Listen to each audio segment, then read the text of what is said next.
Hi friends, అందరు ఎట్లుండ్రు? బాగుండ్రా friends?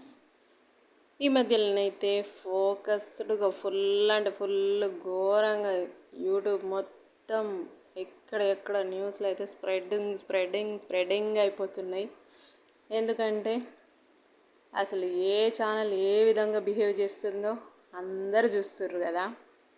అది friends రియల్గా చెప్తున్నా కదా, న్యూస్ ఛానల్స్ మీద ఉన్న ఒపీనియన్ అయితే మొత్తం చేంజ్ అయిపోయింది. నాకు తెలిసి ప్రతి ఒక్కరు కూడా ఈ ముచ్చటనైతే అందరు గమనించాలి. ఒక చిన్న పాప ఇష్యూని కూడా ఇంత ఘోరంగా చేస్తుర్రు. దీన్ని కూడా రాజకీయంగా చూస్తుండ్రంటే చాలా గ్రేట్ అసలు. అలాంటి ఛానల్స్ మీద పోలీసులు కానీ ఎవ్వరు కూడా యాక్షన్ తీసుకుంటలేరంటేనే గ్రేట్ అసలు నాకు తెలిసి. ఎందుకంటే మన దగ్గర అసలు ఒకదానికి న్యాయం జరగాలంటే ఎన్ని రోజులు పడుతుంది ప్రతి ఒక్కరికి తెలిసే ఉంటుంది.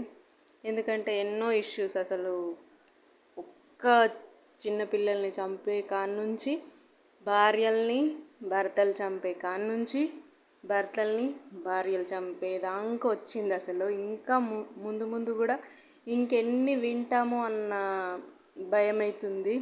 ఎందుకంటే అసలు జనాలు ఎట్లా మారిపోతుంటానంటే ఎప్పుడు ఏం జరుగుతుందో ఎవ్వరు కూడా చెప్పలేరు అనేదానికి ఇది ఒక్క నిదర్శనం అనుకోవచ్చు నాకు తెలిసి. ఎందుకంటే చిన్న పిల్లలని చంపేస్తుర్రు. నిన్ననే జరిగింది, ఎలకల మంది పెట్టి చంపేసిండ్రు. అసలు ఏంట్రా బాబు ఇట్లున్నారు అని అనిపిస్తుంది. ఒక అతనేమో భార్యను చంపేసిండు. అసలు పెళ్ళి చేసుకోవాలనిపించకపోతే చేసుకోకండి, అంతేగాని భర్తలని చంపకండి, భర్తలు భార్యలని చంపకండి ప్లీజ్. మీరు చంపే ఒక్క ప్రాణము వాళ్ళ ఇంట్లో వాళ్ళకి ఎంత కడుపుకోత ఉంటుందో ఒక్కసారి ఆలోచించుకోండి. అమ్మాయిలైనా అబ్బాయిలైనా ఎవరైనా. మెయిన్లీ అంటే అసలు చిన్నపిల్లలని ఏం చేయకండి బాబు. అవి చూస్తుంటేనే ఏడుపు వస్తుంది తెలుసు. అసలు ఎంత ఘోరం అనిపిస్తుందంటే పిల్లలు లేని వాళ్ళకు ఒక్కసారి అడిగి చూడండి, వాళ్ళు ఎంత బాధపడుతుంటారు అనేది మనకు అర్థమవుతుంది. దేవుడిచ్చిన మన పిల్లల్ని మనమే చేసుకుంటున్నామంటే అది ఎంత కఠినమైనదంటే అంత కఠోరమైన స్థితిలో మనం ఉన్నామని అసలు ఊహించుకుంటుంటేనే భయం అవుతుంది.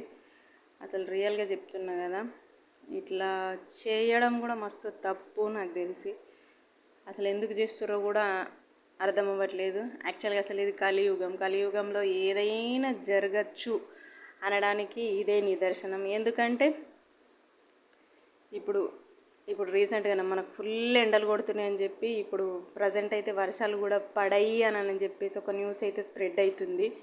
ఎందుకంటే రైతులు ఉన్నోళ్ళకి ఆ బాధ ఎలా ఉంటుంది అనేది అర్థమవుతుంది. ఎందుకంటే మా దగ్గర అసలు నిన్న మొన్నటి నుంచి అంటే మేఘాలు వస్తున్నాయి పోతున్నాయి. మేము మొగులు అంటాం, మొగులు వస్తుంది పోతుంది, కానీ వర్షం మాత్రం పడట్లేదు. అసలు ఎంత వేడవుతుందంటే అసలు చెప్పలేం తెలుసా. నైట్కు కానీ అసలు మా పిల్లలు అయితే పాపం ఘోరంగా ఇదైపోతుండ్రు.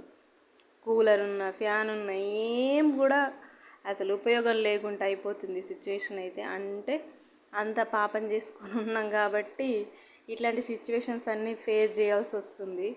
రియల్గా చెప్తున్నా. అసలు వర్షం పడకపోతే ఇక ఈ పంటలు మన రైతులు ఏం వ్యవసాయం చేస్తారు? మనకు తిండి తిననీకి ఎక్కడి నుంచి వస్తుంది? అసలే ఒక్కసారైనా కానీ ఎవరైనా ఆలోచిస్తారు అసలు? అంటే పాపాలు అంతా పెరిగిపోతున్నాయి కాబట్టి ప్రకృతి కూడా మనకు సహకరిస్తలేదు అసలు యాక్చువల్గా అసలు.